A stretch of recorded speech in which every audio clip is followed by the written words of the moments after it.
Our story begins with a very terrible crime. During a thunderstorm, in the castle, our heroine was covered in blood, and in front of her was the destroyed crown prince. She ordered the armored soldiers to deal with him. The men listened to the order of the heroine, and together carried a destroyed prince from the castle. Suddenly, the girl's hands shook, because she did all these liquidations only for the sake of her beloved. The heroine walked along the long room, past the many dead, to the royal throne. There, covered in blood, sat her lover. He asked the lady how it all went. The woman looked around and said that she had dealt with the crown prince named Alfonso. The ruler liked these words very much. He smiled and said that our heroine did a very good job. And as soon as everything calmed down, he promised to make her the most noble woman in the whole kingdom. Ariadne hugged the ruler, because it was what her forehead desired her heart. In order to stay with Cesare, our heroine is ready to do anything. Since Cesare successfully carried out a coup d'etat and became regent of the kingdom of Etruscan, about 9 years have passed.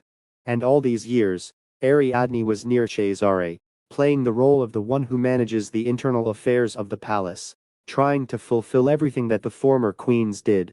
8 years ago, a girl was sitting in a luxurious ceremony. There were rumors in the room that the lady in charge of the palace's internal affairs would become the regent's wife. Everyone around was surprised by this, because the future wife grew up in the village on a farm, and plus she was uneducated.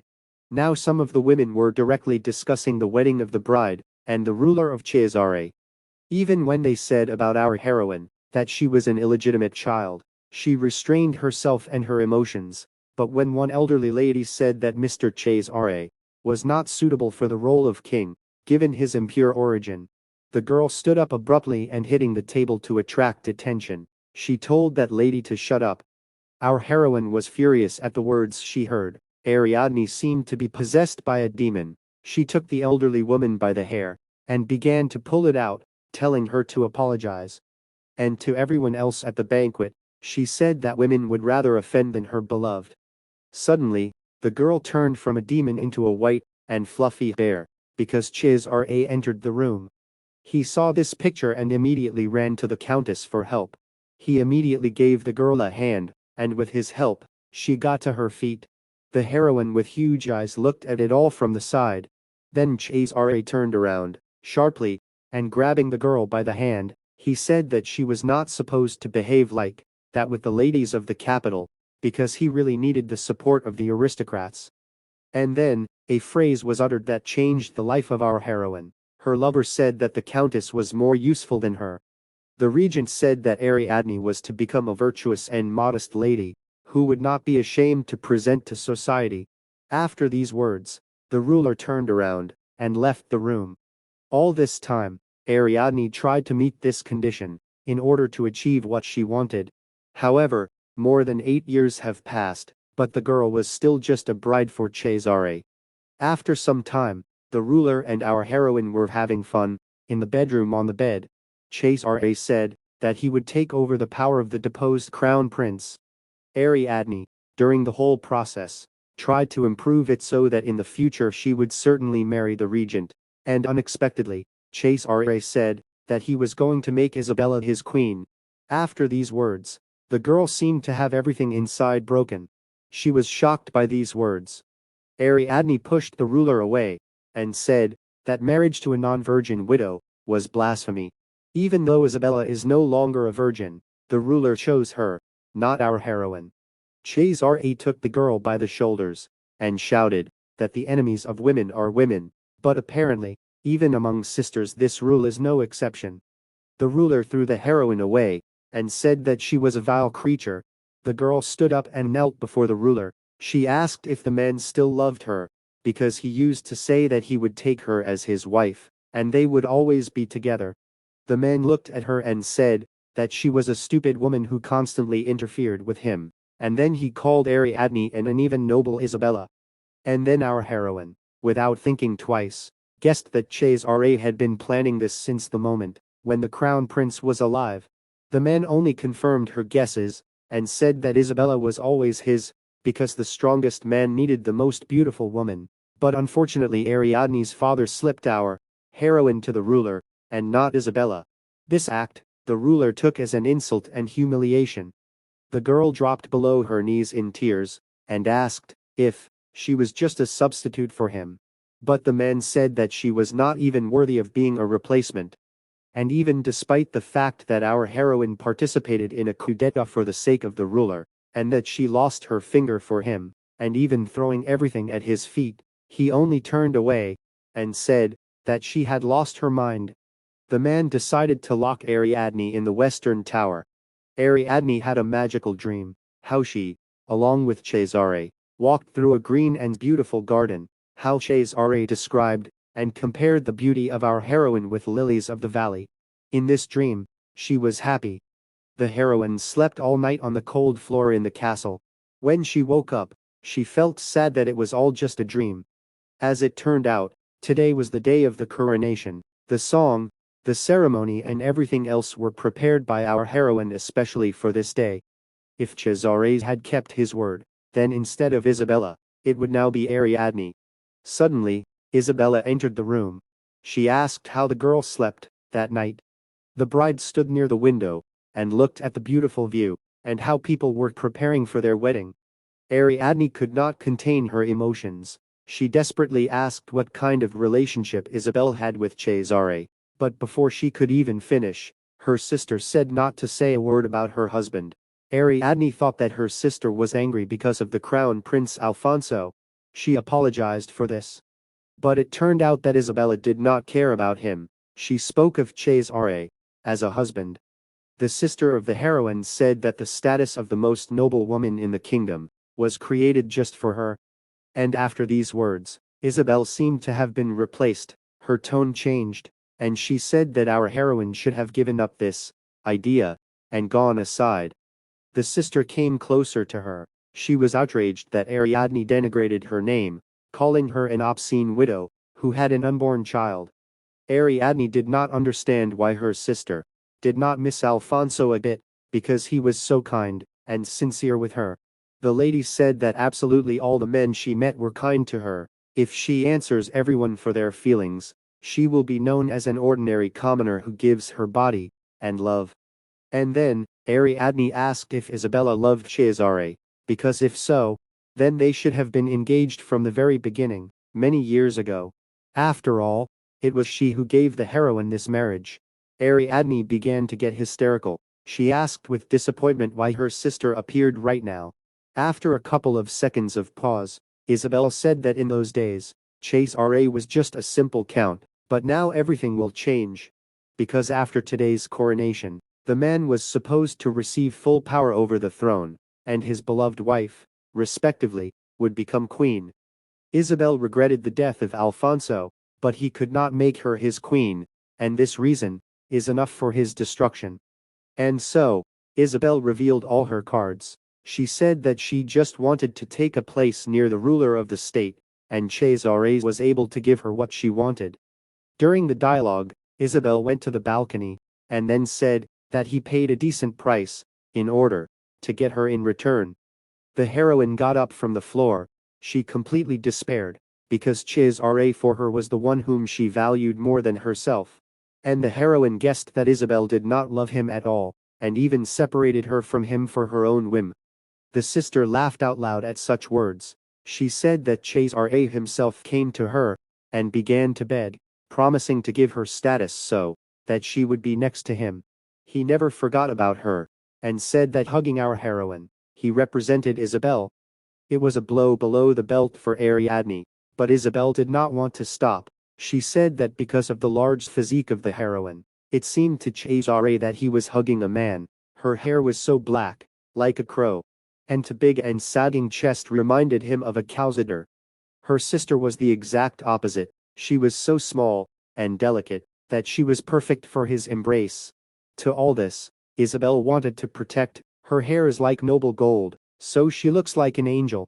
Isabel finished off, asked either our heroine, at least once was the object of such a passionate desire. After these words, she remembered all the moments and promises that the future ruler gave her. A cool wind blew into the room. Ariadne fell to her knees again, and to the end said that Cesare was not the same as his sister described him. Isabel, turning to the window, said that the man was crazy about possessing her. The sister knew that in time he would get tired of her, and then he would remember Ariadne, who had been devoted to him for 14 years. Isabel didn't want to worry about it in the future. A few seconds later, our heroine was stabbed in the back. The girl fell, bleeding. The last thing she thought was that it was all unfair. Her sacrifice was not returned to her by Cesar's love. She did not understand where and when she made a mistake. And then, she had an inherent desire to return. After that, the girl opened her eyes. She found herself in the place where she once lived, as a child. She jumped off the bed and looked at herself in the mirror.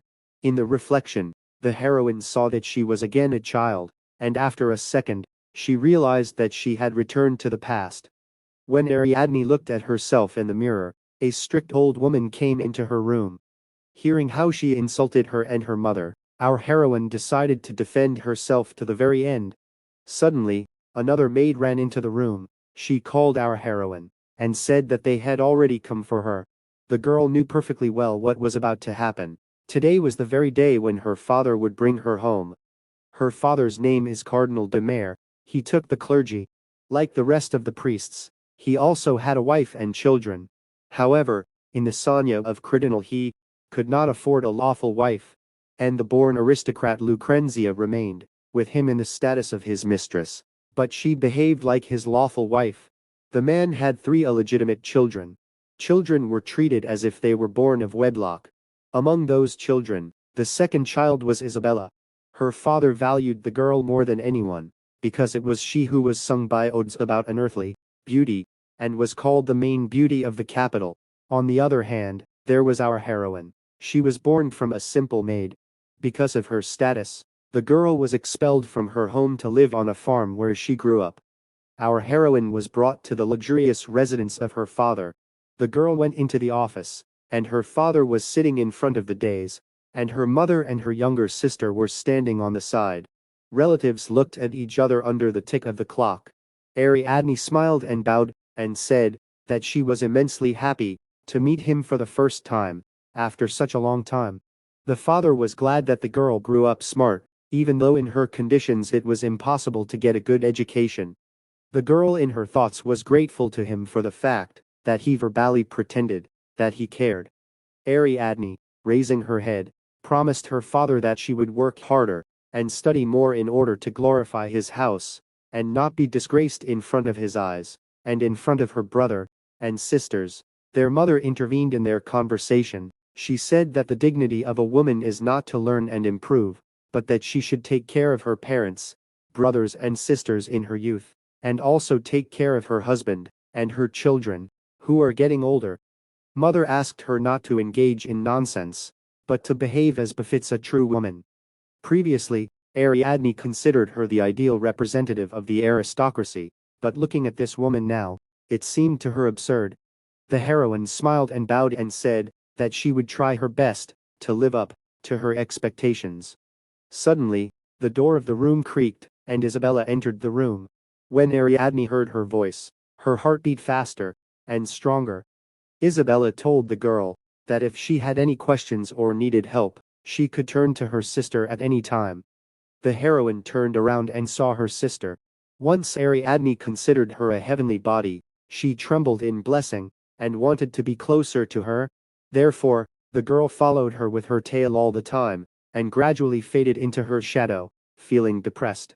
And all this led to the fact that with the same bright smile on her face, her sister stuck a sword in the back of the heroine.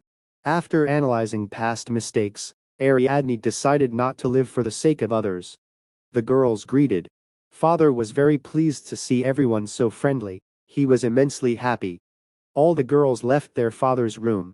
As they approached the steps, the stepmother turned around and told Ariadne not to cause them any trouble. All she had to do was shake her head. Unexpectedly, the younger sister was outraged that Ariadne was one of them. She could not recognize her as her sister, since the heroine lived and grew up on a farm as a commoner. Previously, in such situations, Ariadne could not open her mouth, but now she knew how to calm the girl. The heroine leaned over and said that she was very sorry, because mother and father pay attention only to Isabella. After these words, a demon moved into the girl. She tried to push our heroine down the stairs. Ariadne dodged, and it so happened that the girl pushed Isabella. This was heard by the father. He left the room because he heard some strange noise. He ran up to the girls and saw Isabella sitting on the stairs. He asked what happened here. Our heroine and younger sister approached her father. The girl wanted to confess, but at the last moment she said that Ariadne did it. Dad looked at his daughter angrily and immediately began to scold her. But our heroine was not a simple girl. She quickly found a way out of a similar situation. She said that Isabella got hurt helping her, but Abarella played too hard and jokingly wanted to push her. Now the father and Ariadne looked at Abarella. The girl no longer knew what excuse to come up with. The father looked at Ariadne again, and the girl said that if he did not believe her, then let him ask Isabella. The guys approached the injured girl. Our heroine knew how she constantly answers, so she hoped that her sister would answer the way she always did. The heroine was right. Her sister said that Arabella was just playing and asked not to scold her. The father was furious with the girl. He said that she was forbidden to leave her room for 2 weeks, and the girl would also have to pray, eating bread and water. Arabella threw herself at her father's feet and said that she had done nothing.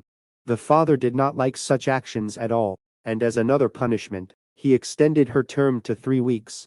Later, Isabella was called to her father's office.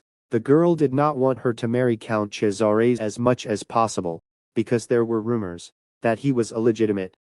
Father took off his glasses. He knew that something had to be done. He, too, was eager to give his beloved daughter in marriage to this count. Mom and Isabella looked at each other, and mother told her father to take a closer look at Ariadne.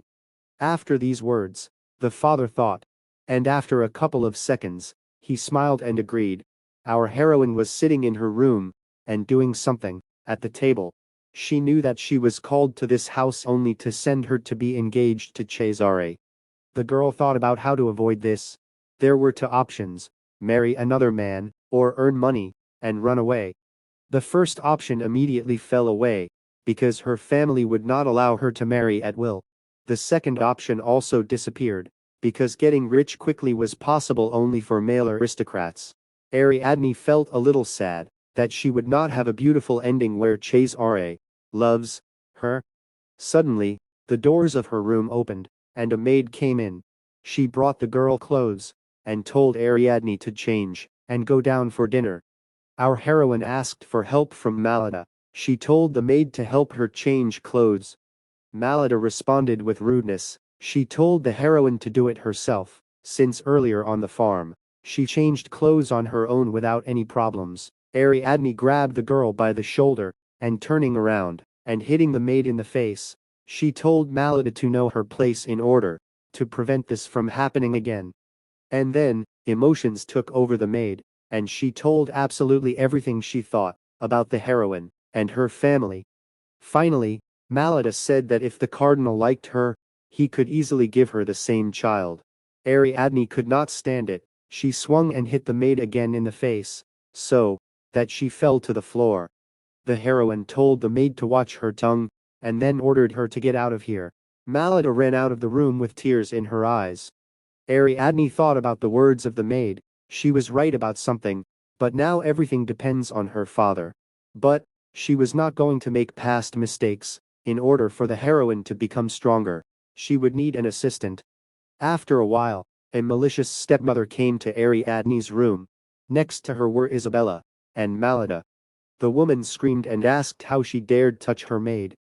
Malada, in her innocence, came up with an excuse. She said that when she was folding the girl's things, she suddenly raised her hand to her.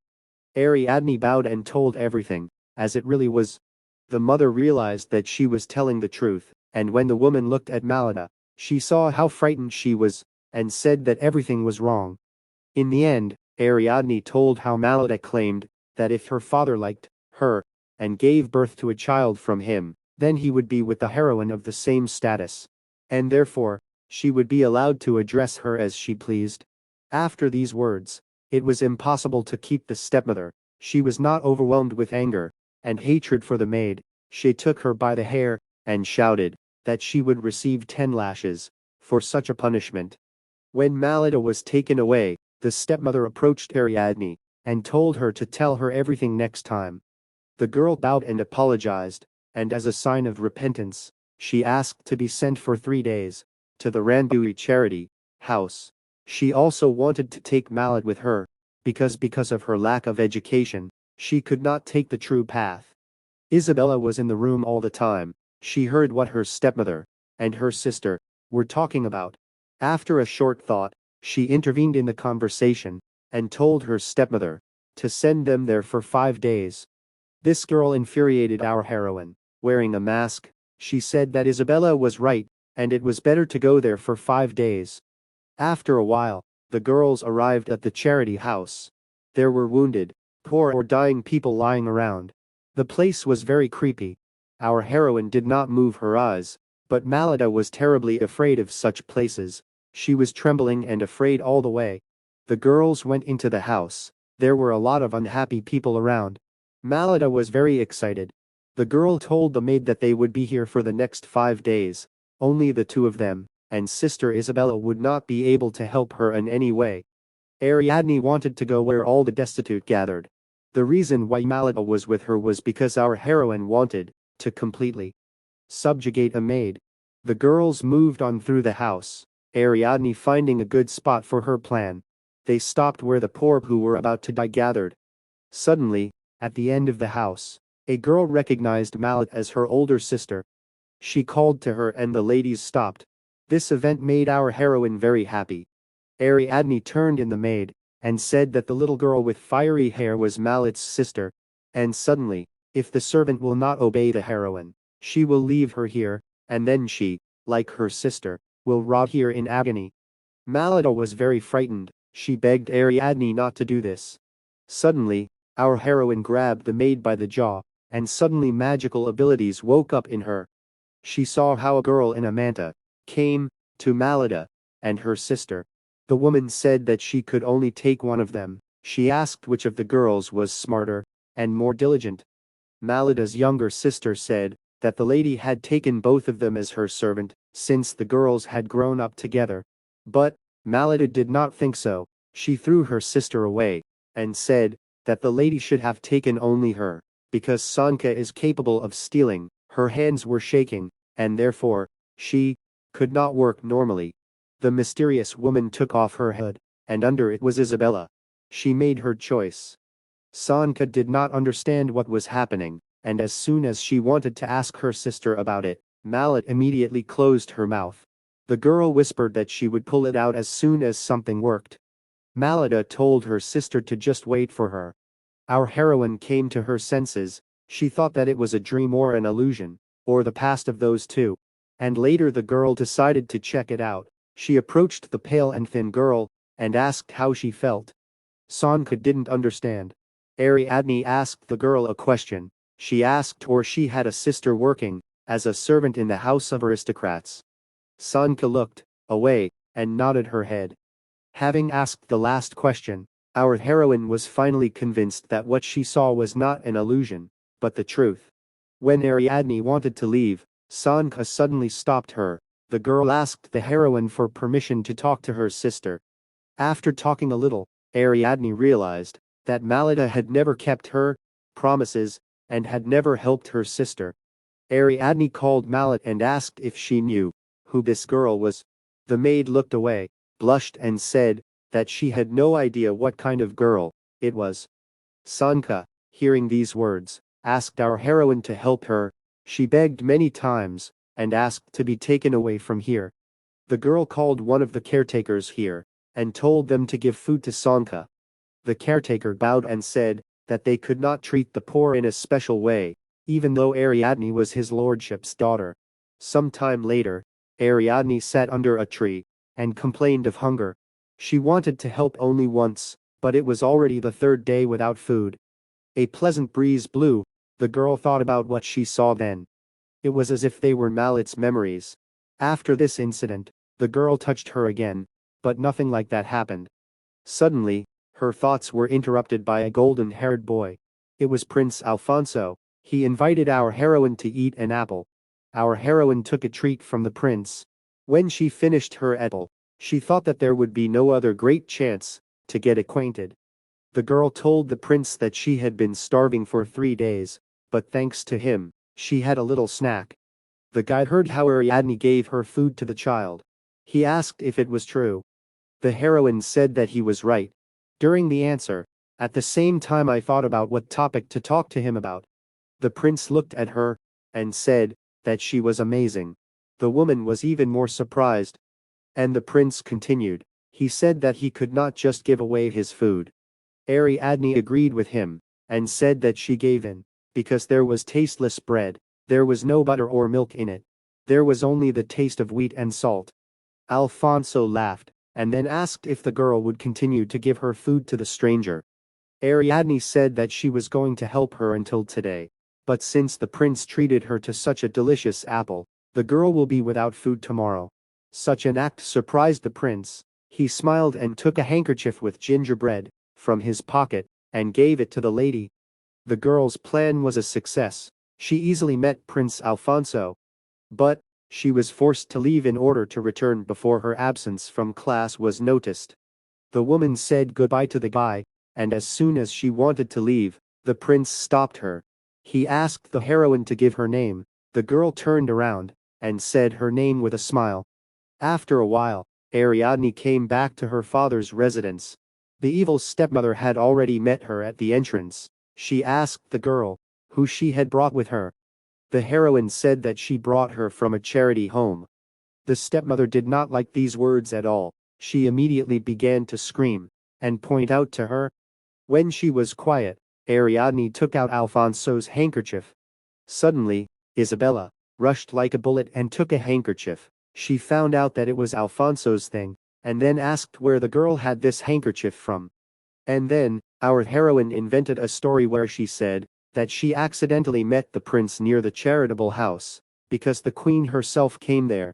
The prince decided that Ariadne would take the girl to her house to work, because he knew about the good deeds of the cardinal, so he gave his handkerchief as a thank you. And if the girl had refused to accept the gift, she would have tarnished her father's honor. But, despite this story, the stepmother was still furious with the heroine. At some point, something went wrong and Ariadne and Sanka were not kicked out of the house. Isabella prevented their departure. She interrupted her mother and said that she also wanted to go to Rambouillet.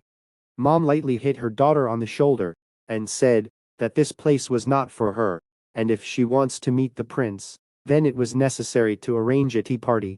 Isabella agreed not to go there, on the condition that the girl stay in their house. The stepmother agreed to her daughter's terms, and Sanka stayed with Ariadne. Isabella waved her handkerchief and said she would take it with her.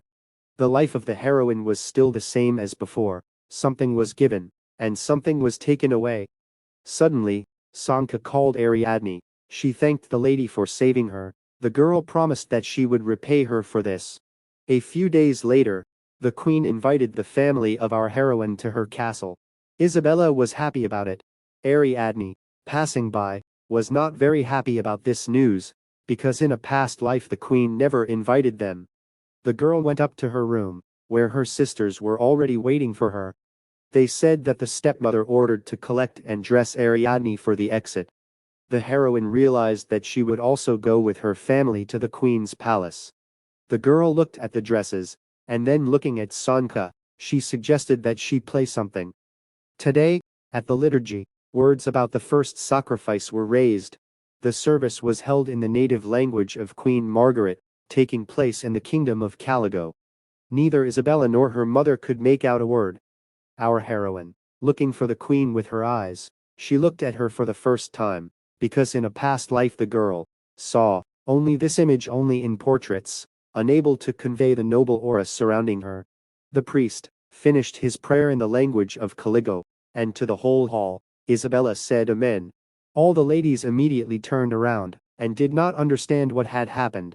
The queen looked at Isabella, and she began to say that she was grateful that the queen personally invited her to the service, because she liked one part of this prayer. The mother was glad that her study of the Caligul language was good for her, and then she asked which part her daughter liked. The girl said that she liked the final part about the second victim. But the problem was that today's mass was dedicated to his first victim. Isabella began to retell what she had heard. As soon as she finished the story, all the other ladies in the hall immediately began to whisper. Someone even said that Isabella was acting ridiculous. Now the cardinal's family will go into disrepute, and so our heroine began to save the whole situation. She told the truthful moment from the story she heard. The rest of the girls heard this, and praised the heroine, saying that she was young and good-natured, and that her faith in God is strong.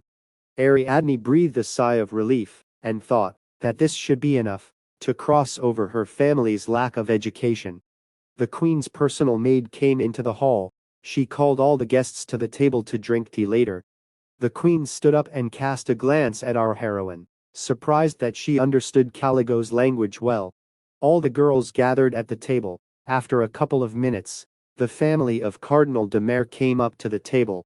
The queen introduced them, and the rest of the women at the table greeted them with joy. The Countess Marquez praised Isabella's dress. Ariadne drew attention to the countess. She did not expect a woman to come here. In a past life, she did not treat her very nicely. The countess and Isabella were talking about her beautiful dress. When the old lady looked at the dress of our heroine, she was not very delighted with it. And only when she took a closer look at the dresses of the two daughters, and considering how uneducated the first one showed herself, she asked or realizes their mother, that the eldest daughter is not up to it. The mother still continues to take care of her. The sister of the heroine asked for forgiveness. She said that Ariadne had recently returned from the village where she stayed for health reasons, and therefore she did not have so many clothes, and she lent her hers for a while. Isabella explained the appearance of the outer clothing by the fact that it was sewn to her modest taste. After these words, she asked the heroine if she was wrong. All that was left to say to the girl was yes, because Isabella expected the correct answer from her. And the heroine agreed with the words of her sister. And then lifting up her dress, she showed a very dirty petticoat. As soon as the other girls saw this, they were shocked by such clothes. They examined this spot, and guessed where it could come from. Some even said that it was servants' clothes. Ariadne expected such a reaction. All the girls already have a bad opinion about their family. The queen intervened in their gossip. She ordered everyone to calm down. The woman raised the question of the eldest daughter. She asked if Isabella had worn this petticoat before. Without giving an exact answer, the queen immediately ordered that the mother, Madame de Rossi, took her terrible daughter, and took her home. The queen then ordered her maid to take her second daughter, and give her a clean petticoat. Our heroine was surprised that they were taking her away. After a couple of minutes, the maid and Ariadne walked down the corridor to the ticking of the clock. Our heroine could not believe that she was again in the queen's palace. Here she was for 9 years, as the bride of Cesare. Suddenly, the maid stopped. Ariadne crashed into her, and did not understand what had happened. The maid whispered that the crown prince was walking in front of them. And so, Alfonso and Ariadne met again. Suddenly, Ariadne pretended not to know that Alfonso was a prince, and was greatly surprised. The guy did not have time to say a word, because the maid interrupted him. She said that before her was the only heir of King Leo III, and Her Majesty Margaret, His Highness Prince Alfonso. Then the woman began to speak so that the heroine behaved naturally with him. But the girl did not listen to her. She only thought about her. From a past life, she remembered that Lady Carla was Her Majesty's trusted servant, and everything that Carla sees, and hears, will definitely reach the queen. Recovering herself, Ariadne bowed to the prince, and apologized for her manners. The man began to protect the girl. He told Carla that he did not specifically tell her that he was a prince, and then he said that the girl was his friend. Carla was indignant. She could not understand the friendship between the girl and the prince. And then the maid began to explain to the prince what he had done wrong. From the side, the guy looked like an ungrateful child. Suddenly, during the cry of the maid, the prince looked at our heroine with a smile. He grabbed the girl by the hand, and together they ran away. from the annoying old woman. After a few minutes of running, the prince led Ariadne to a beautiful garden. While he was looking around, the girl at that time could not catch her breath. The guy looked at her, and then realized that he was holding her hand. In a moment, he let go of the lady's hand and stepped aside. Ariadne said that the man was overreacting. And when she called the prince, "Your Highness," Alfonso became embarrassed and told the girl to call him by his name. She smiled and suggested that the man come up with nicknames for each other, by which they would call each other. The idea was to prevent other people from realizing that Alfonso was a prince. For a young man who wants to be accepted for who he is, the offer to start a secret relationship is a temptation that was impossible to refuse. The prince agreed to the lady's condition, and then the guys began to invent different names for each other. And suddenly, the heroine took the palm of Alphonse, wrote the letter A on it. After that, the guy clenched his fist and told something to the girl. He admitted that the queen called the family of our heroine only because of him. It was suggested to the queen that the guys meet at a charitable home. Whoever the prince sees, whoever he meets, they will definitely inform his mother about everything. Ariadne looked at him and was amazed that the guy was so well aware of what was happening around him. The prince wanted to continue what he was saying, but suddenly he stopped and told the girl to also tell something about herself. Suddenly, Ariadne stood up and began stroking the prince's head. Our heroine, after a short caress, said that she already had to return back, because if she did not come on time, she would definitely receive a reprimand. Later, in the residence of Father Ariadne, the stepmother on the first floor could not find a place for herself. She was furious with the queen because she called her real name, and not the name of her husband. The woman broke absolutely everything that came to her hand, broken vases, and a bunch of different items like clocks, lay on the floor. After another broken vase, Ariadne came to her. She bowed and calling her mother, the girl said that she had returned. The woman did not like the way Ariadne called her at all. Then, talking about the dress, the woman asked Ariadne to confess who had soiled this dress. After our heroine said that it was not she who got it dirty, the stepmother ordered everyone who was near her to search Ariadne's room and find a real petticoat. Our heroine liked it, but until the moment when Malada opened her mouth. The maid said she knew who had done this to the lady's dress. Malada immediately betrayed her own sister. She said that it was she who spoiled the dress of the heroine. Sanka looked fearfully at Ariadne, and Ariadne looked at her. The girl thought that everything would be fine, but it turned out that it was not. The stepmother grabbed the hair of the poor maid and began to interrogate her. Sanka kept saying that it was not her, but suddenly Malada brought a clean petticoat and said that it was in her things. Ariadne managed to avoid the suspicion that it was she who brought shame on Lucretia in front of everyone, but she failed to protect the poor maid. Lucretia was beating the poor girl with all her might. It had already come to blood. When the heroine looked at this, her previously lost finger suddenly stirred. And in her head again appeared that golden rule that sent her back to the past. The rule says that for sinful deeds there will be retribution, and for good deeds, goodness returns.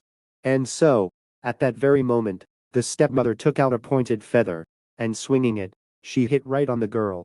She was dripping blood. Our heroine's shoulder was injured. Sanka immediately got out and asked why she did that. The girl stood up and silently said to Sanka to tell everyone the truth.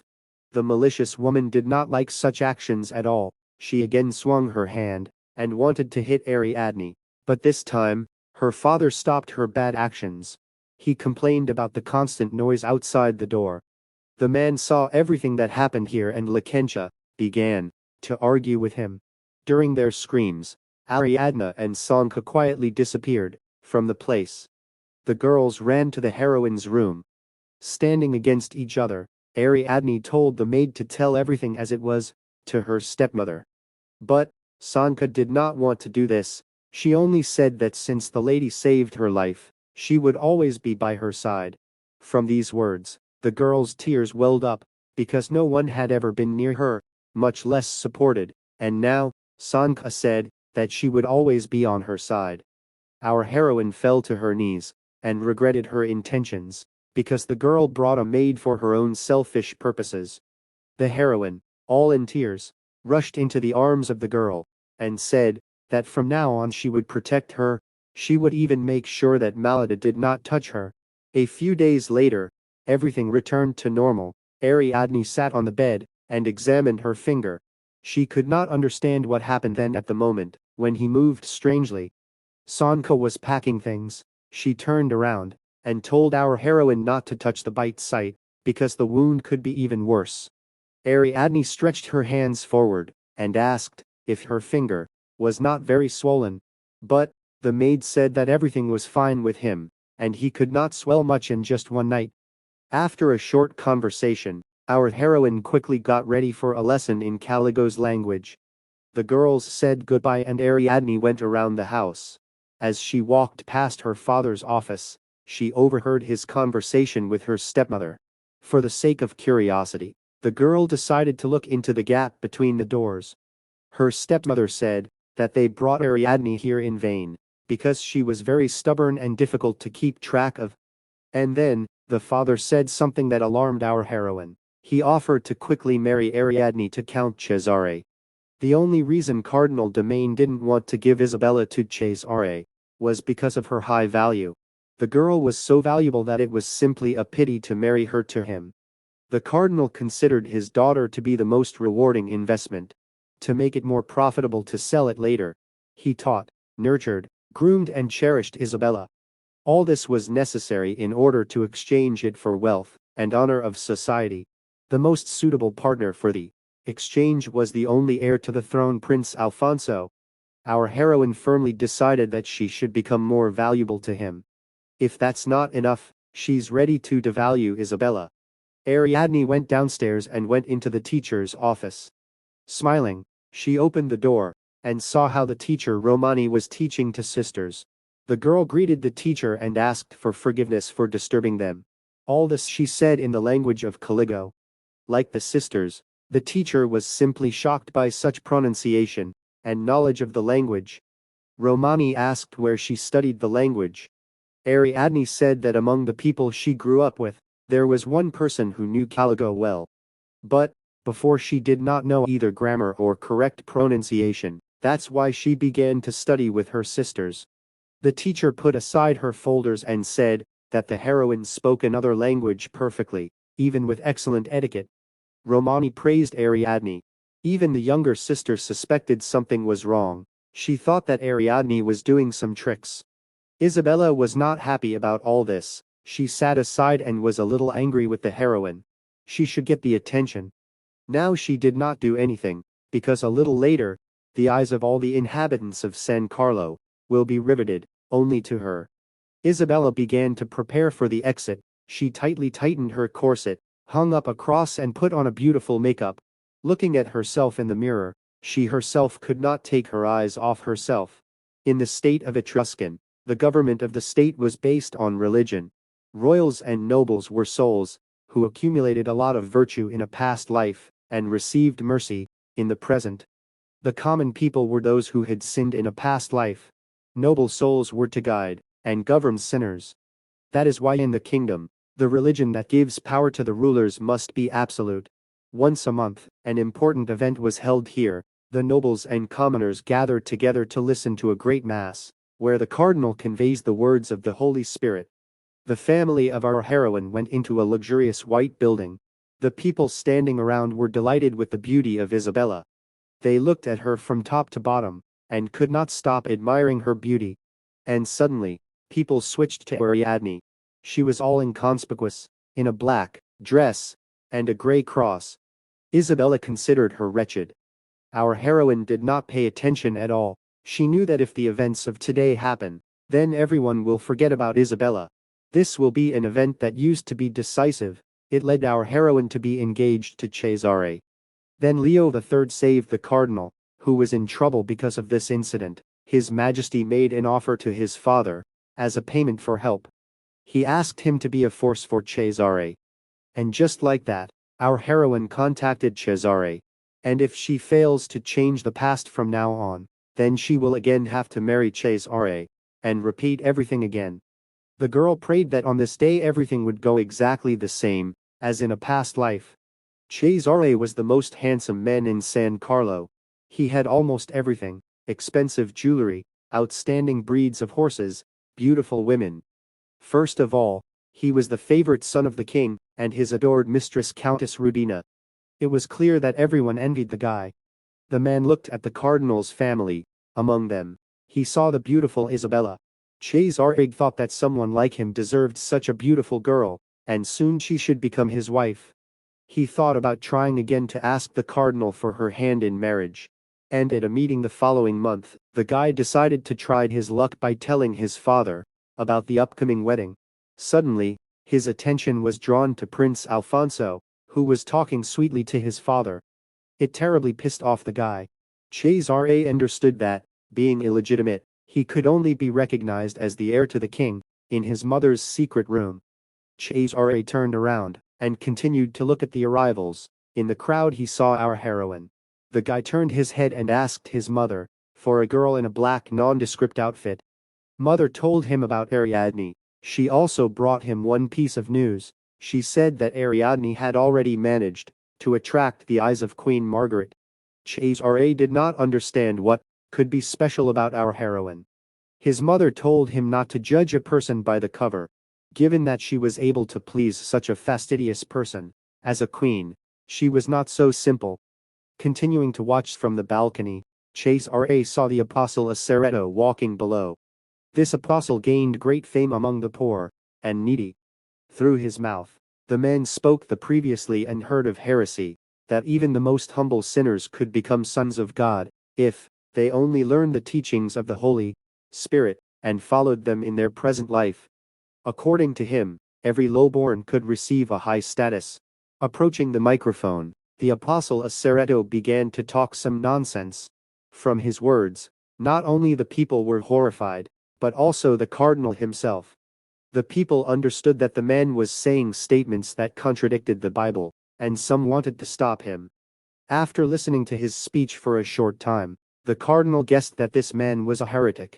His philosophy was contrary to the foundations of their country. The cardinal understood that if he did not change anything, then he, along with this heretic, would be severely punished. But the problem was that the man was personally invited by His Majesty to Mass. An attempt by the cardinal to change everything could be regarded as an insult to the ruler. The man did not know what to do and what to do. Suddenly, our heroine burst into the temple. She ordered to stop, and stop talking nonsense. The girl immediately explained where and in what the apostle was wrong. She proved her words by citing Argentines from the Bible. The apostle and Ariadne began to argue. Leo III himself watched this show. A servant ran up to him and told the whole situation on the first floor, and then the assistant offered to drive our heroine out of the hall. The king scratched his beard and said that this girl did not need to be taken anywhere. Further, he asked his servant to know a little more about Ariadne. He asked him to know about her family, values and admirations. Near the king stood Prince Alfonso. The guy said the name of our heroine. The king was slightly surprised by this, and then the prince said that she was his most beloved friend. The cardinal looked at all this. He was furious. The man said that such as Ariadne does not belong here. While it was still not too late, the cardinal wanted to try to change everything, but just as he wanted to jump over the fence to run up to the girl, the inquisitor entered the temple. Upon his arrival, the inquisitor immediately asked the whole hall whether the sinner was here. All people and servants. Immediately they began to whisper to each other. For the cardinal, the appearance of the inquisitor was a very bad thing. He decided to quickly run away before the situation worsened. The apostle was seized and brought to the inquisitor. The man began to read the accusation and the reason. The punishment for the apostle was expulsion from the church. When the man dealt with the sinner, he turned his head and immediately saw how the cardinal was trying to escape. The inquisitor pointed his finger at him and said that he, too, would suffer a heavy punishment for preaching the heretic in the great basilica. The father of our heroine was in fear. He realized that he would also be punished. The cardinal came up with a plan. He wanted to try to calmly explain himself, without provoking the inquisitor. The man began to act He immediately began to say all sorts of things so as not to seem guilty.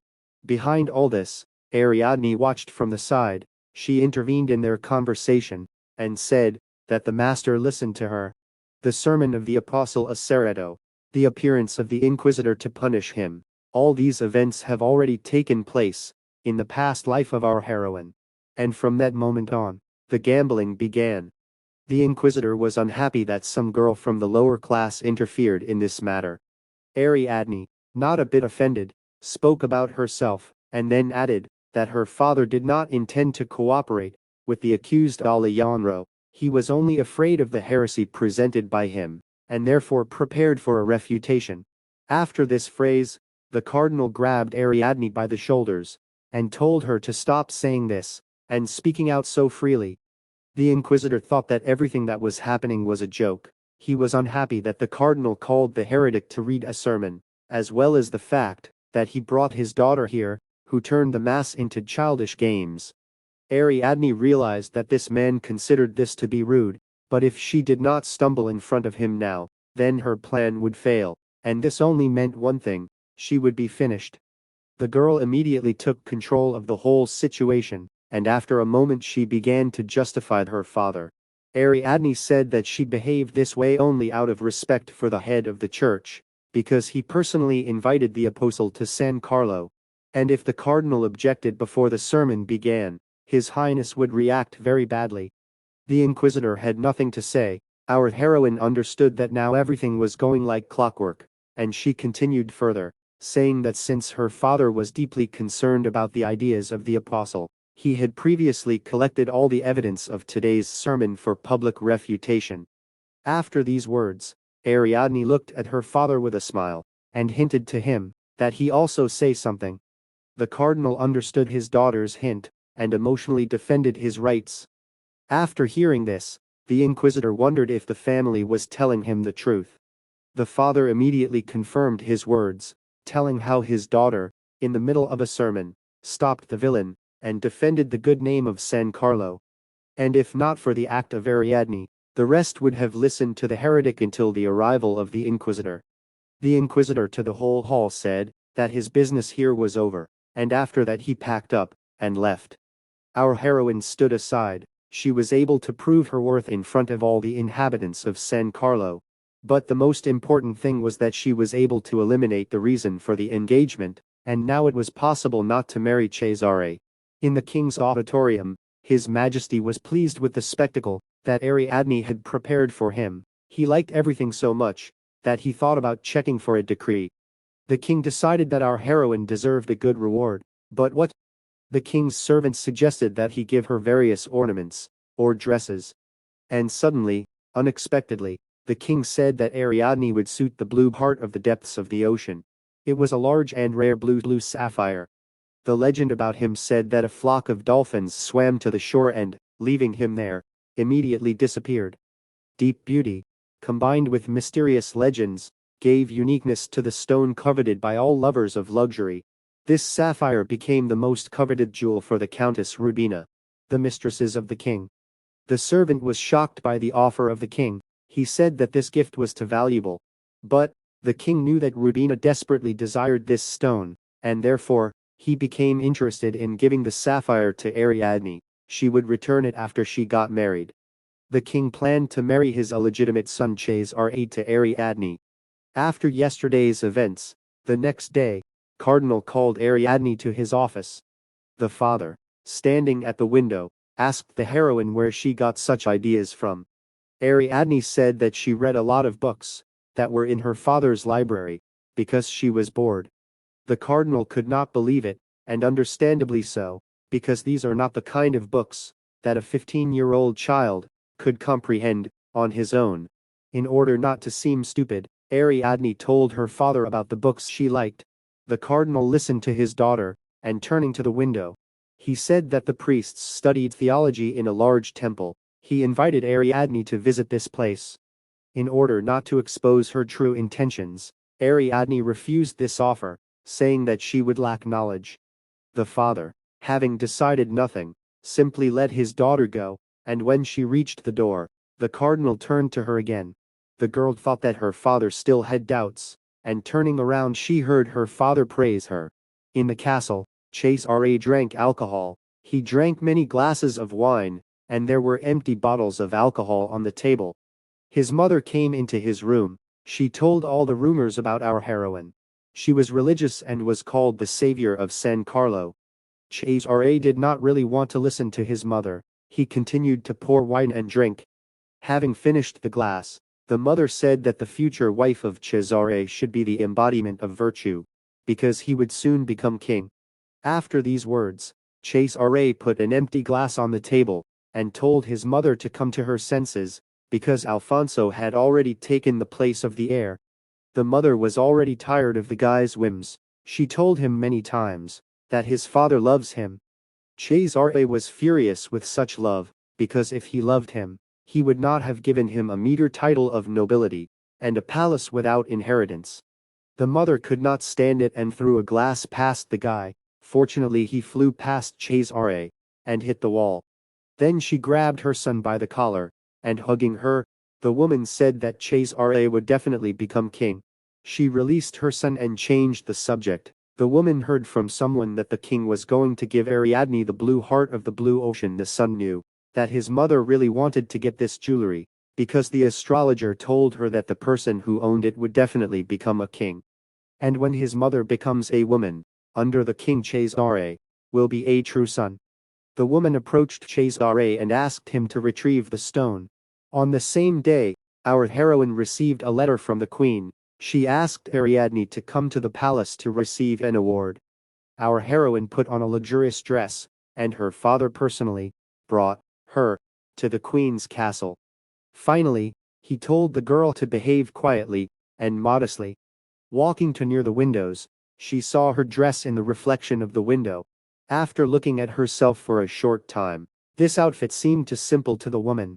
She decided that if she added a flower to her image, she would look more elegant. After this thought, she rushed into the garden that was near her. The girl decided to find peonies to complement her image. Suddenly, someone called her. Ariadne looked around and could not find anyone. After a couple of seconds, she looked up and saw Alfonso sitting on a tree branch. Alfonso asked Ariadne to climb a tree with him.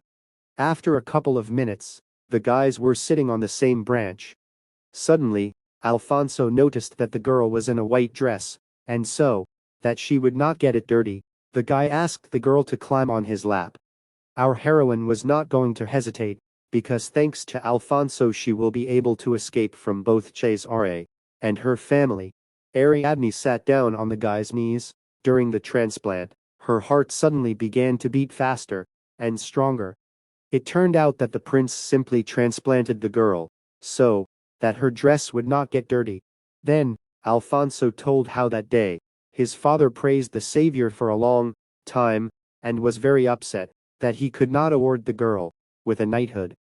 Ariadne was a little upset that she could not get the title. Prince Alfonso saw this and promised that one day he would give her the title. The girl laughed and said that she swears with all her soul that from now on she will be faithful only to her master, that she will defend his honor in the face of any adversity, and put his safety above everything else, even her own life. From these words, Alfonso was embarrassed. He said that if such an intelligent person as she would help him in state affairs, then he could become an outstanding ruler. Hearing this, Ariadne was horrified, because it was she who in the past was the one who trapped Alfonso, thereby destroying him. And now, without a drop of shame, she swore allegiance to him.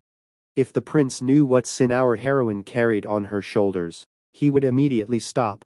And then, suddenly, Ariadne slid off the tree. She almost flew down, but fortunately, Prince Alfonso was able to catch and hold the lady on his arm. They looked at each other, and the girl thanked the guy for saving.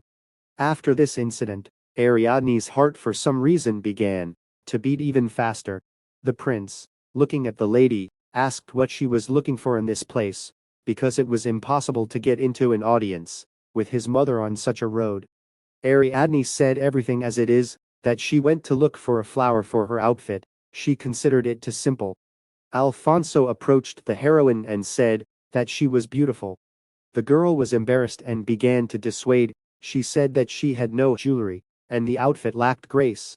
After these words, Alfonso removed the ribbon from his jacket and tied it in the hair of our heroine. Ariadne was pleased and thanked the man. After some time, our heroine came to the queen. There were people all around the room, and Her Highness stood in the center. Ariadne knelt before her, and the queen said that she thanked her for the good deeds that saved the kingdom. The woman ordered our heroine to stand up, and turning around, the queen began to take her award in her hands. Ariadne did not know at all what the queen had prepared for her. She asked what she would give her, and the queen told everything as it was. She prepared for the heroine 500 golden ducato, a box with knickknacks as well as blue heart of the ocean depths. As soon as Ariadne heard the name of this stone, she immediately fell to her knees, and said that someone like her would not dare to take this gift.